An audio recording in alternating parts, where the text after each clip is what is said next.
महामंडळाच्या बसेसमध्ये GPS, CCTV अनिवार्य, तर एआयचा वापर करून सर्व बस स्थानकात सुधारणा करणार, परिवहन मंत्री प्रताप सरनाईकांची माहिती. पुणे बलात्कार प्रकरणानंतर परिवहन विभागाला जाग, बंद पडलेल्या बसेस आणि इतर गाड्या 15 एप्रिलपर्यंत भंगारमध्ये काढणार, प्रताप सरनाईकांची माहिती. स्वारगेट बलात्कार प्रकरणी वस्त्रोद्योग मंत्री संजय सावकारे यांचं वादग्रस्त वक्तव्य. अशा घटना देशात घडतच असतात, गुन्हेगारी वृत्ती प्रत्येक ठिकाणी असतेच, सावकारेंची वादग्रस्त प्रतिक्रिया.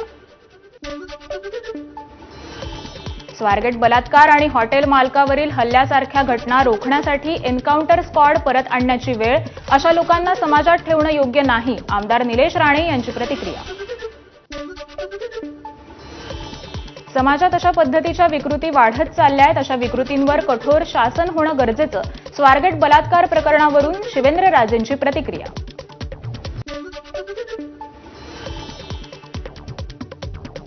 कोणतीही घटना घडली की आरोपी फरार कसे होतात, पुणे बलात्कार प्रकरणानंतर वर्षा गायकवाडांचा सवाल. राज्यात स्वतंत्र गृहमंत्री नेमण्याचीही गायकवाडांची मागणी. महाराष्ट्रात शिवशाही संपलीय, याचं उदाहरण म्हणजे पुण्यातील बलात्कार. यशोमती ठाकूर यांची पुणे प्रकरणावर प्रतिक्रिया. स्वारगेट बलात्कार प्रकरणानंतर राज्यातील बस स्थानकांवरील महिलांच्या सुरक्षेचा प्रश्न ऐरणीवर. हिंगोली बस स्थानकाची सुरक्षा वाऱ्यावर. बस स्थानकात सीसीटीव्ही कॅमेरे नाहीत, तसंच पोलीस चौकात संध्याकाळी 6 नंतर कर्मचारी देखील नाहीत. संतोष देशमुख हत्या प्रकरणात सीआयडीकडून आरोपपत्र दाखल. खंडणी आणि अॅट्रॉसिटी प्रकरणात देखील दोषारोपपत्र दाखल. मस्साजोग प्रकरणी आरोपपत्र दाखल केल्यानंतर सुरेश धस यांनी मानले मुख्यमंत्री आणि एसआयटी प्रमुख बसवराज तेली यांचे आभार. आता आरोपपत्रांना जामीन सुद्धा मागता येणार नाही, धस यांचं वक्तव्य. मस्साजोग प्रकरणी दाखल केलेलं आरोपपत्र हे आरोपीला सोडवण्यासाठीच, प्रकाश आंबेडकरांचा आरोप. संतोष देशमुख हत्या प्रकरणात आरोपपत्र दाखल करण्याची एवढी घाई का, खासदार बजरंग सोनावणे यांचा सवाल. उज्ज्वल निकम यांची नियुक्ती संशयास्पद असून आरोपी फरार आहेत, मग चार्जशीट कशी दाखल केली, सोनावणे यांचा सवाल. कृष्णा आंधळे फरार असल्याचा दाखवूनच चार्जशीट दाखल, सरकारी वकील बाळासाहेब कोल्हेंची माहिती. पवन ऊर्जा आणि सौर ऊर्जा प्रकल्पाच्या सुरक्षेसाठी डीवायएसपी दर्जाचा नोडल अधिकारी करणार काम. संतोष देशमुख हत्या प्रकरणानंतर प्रशासनाचा निर्णय. खंडणी, मारहाण, धमकीचे प्रकार रोखण्यासाठी महत्त्वाचं पाऊल. अनेक महिन्यांपासून रेंगाळलेला महादेव मुंडे हत्या प्रकरणाचा तपास लवकरात लवकर करावा, सुप्रिया सुळेंची पत्राद्वारे मुख्यमंत्री देवेंद्र फडणवीसांकडे मागणी. महादेव मुंडे हत्या प्रकरणात सुप्रिया सुळेंनी मुख्यमंत्र्यांना पत्र पाठवून तपासाची गती वाढवण्याची मागणी केली होती. यानंतर महादेव मुंडेंच्या पत्नींनी मानले सुळेंचे आभार. इतिहास अभ्यासक इंद्रजित सावंत धमकी प्रकरणी आरोपी प्रशांत कोरटकर अजूनही फरार. या प्रकरणी मराठा आंदोलकांनी नागपूरच्या बेलतरोडी पोलीस स्टेशनमध्ये घेतली वरिष्ठ पोलीस अधिकाऱ्यांची भेट. कोल्हापुरात प्रशांत कोरटकरांविरोधात इंडिया आघाडीची निदर्शनं. शिवरायांचा अपमान करणाऱ्या कोरटकर विरोधात कारवाईची मागणी. खासदार शाहू महाराजांचीही निदर्शनावेळी उपस्थिती. इंद्रजित सावंत यांच्याबाबत आक्षेपार्ह वक्तव्य केल्याप्रकरणी तात्काळ कारवाई करा. अमोल मिटकरींनी देवेंद्र फडणवीसांना पत्र लिहून केली मागणी. अक्षय शिंदेचा एन्काउंटर बनावट असल्याचा मुद्दा कसा वगळला, संबंधित पोलिसांवर गुन्हा का नोंदवला नाही, मुंबई हायकोर्टाचा ठाणे सत्र न्यायालय आणि राज्य सरकारला सवाल. राज्य सरकारला भूमिका स्पष्ट करण्याचे आदेश. 5 मार्चला पुढील सुनावणी. आज ठाकरेंच्या शिवसेना आमदारांची मातोश्रीवर बैठक. आजच्या बैठकीत राज्याचे अर्थसंकल्पीय अधिवेशन तसेच पक्ष मजबूतीबाबत चर्चा होणार, तर विधानसभा विरोधी पक्षनेत्यासंदर्भात बैठकीत चर्चा होण्याची शक्यता. रायगडच्या पालकमंत्री पदाबाबतचा तिढा लवकरच सुटेल, मंत्री राधाकृष्ण विखे पाटील यांची प्रतिक्रिया. पालकमंत्री पदाबाबत महायुतीतील प्रमुख नेते बसून निर्णय घेतील, राधाकृष्ण विखे पाटलांचं विधान. रायगडच्या पालकमंत्री पदाचा तिढा लवकरच सुटेल. भरत गोगावलेंचं वक्तव्य. पालकमंत्रीपद आपल्यालाच मिळणार, गोगावलेंनी व्यक्त केला विश्वास. राहुल गांधी आणि उद्धव ठाकरे स्वतःला हिंदू म्हणवून घेतात.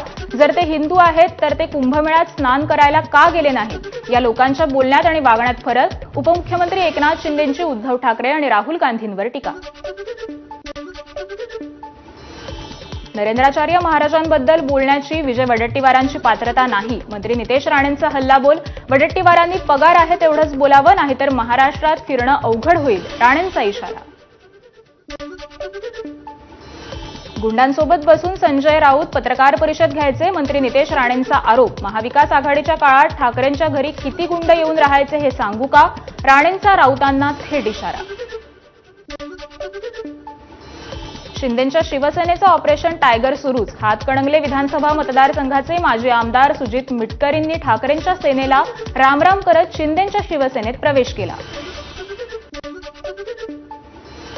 नांदेडमध्ये काँग्रेसला मोठा धक्का. माजी आमदार मोहन हंबर्डे आज राष्ट्रवादीत प्रवेश करणार. मात्र प्रवेश सोहळ्याच्या बॅनरवरून मंत्री धनंजय मुंडेंचा फोटो गायब असल्यानं चर्चांना उधाण. काँग्रेसचे प्रदेशाध्यक्ष हर्षवर्धन सपकाळ केळले रायगडवर. छत्रपती शिवाजी महाराजांच्या समाधीचं घेतलं दर्शन. यावेळी काँग्रेसचे अन्य नेते देखील उपस्थित होते. महाराष्ट्रात 1,740 कोटी रुपयांच्या गुंतवणुकीचा मार्ग मोकळा. मुख्यमंत्री देवेंद्र फडणवीसांनी केली दक्षिण कोरियासोबतच्या करारावर स्वाक्षरी. 400 स्थानिक रोजगारांच्या संधी उपलब्ध होणार.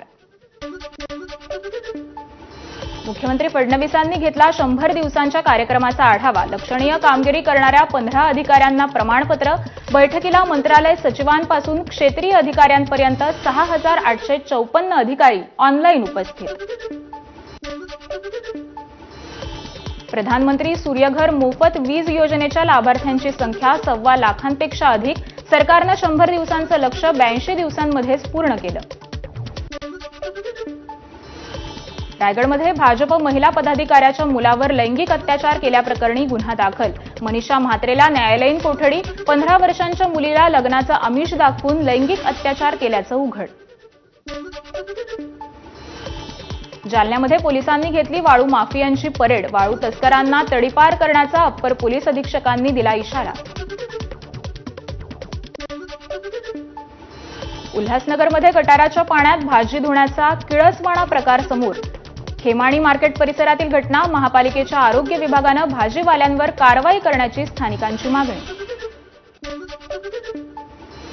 गडचिरोलीमध्ये 2 नक्षलवाद्यांचं पोलिसांकडे आत्मसमर्पण. कांता पल्लो आणि सुरेश भज्जी या दोघांवर 18 लाख रुपयांचं होतं बक्षीस.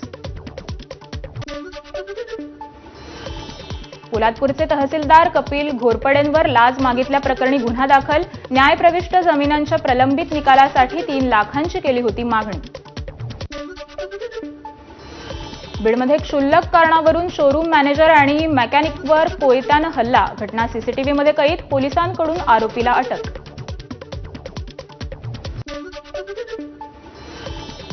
मालवाहू आयशर टेम्पो आणि दुचाकीचा अपघात. 2 युवकांचा जागीच मृत्यू. लातूर जिल्ह्यातील शिरूर ताजबंद परिसरातील घटना. मुलाची हत्या करून बापानं केली आत्महत्या. सुसाईड नोटमध्ये मुलाची हत्या केल्याचं लिहित मृतदेह धरणात पुरल्याचा उल्लेख. जळगावच्या धरणगाव एरंडोल तालुक्यातील धक्कादायक घटना. नालासोपाऱ्यात बापानेच केला पोटच्या 4 मुलींसोबत लैंगिक अत्याचार. आरोपी बापाला अखेर कोकणातून अटक. वसई न्यायालयाकडून आरोपीला 5 दिवसांची न्यायालयीन कोठडी.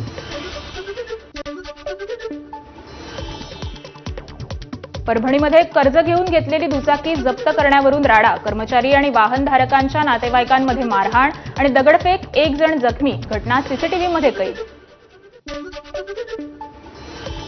तरुणानं कुत्र्याला दुचाकीला बांधून फरफटत नेलं. सोशल मीडियावर घटनेचा व्हिडिओ व्हायरल. जळगाव जिल्ह्यातील अमानुष प्रकार. तरुणाविरोधात कठोर कारवाई करा. प्राणी मित्र यांच्या संघटनांची मागणी.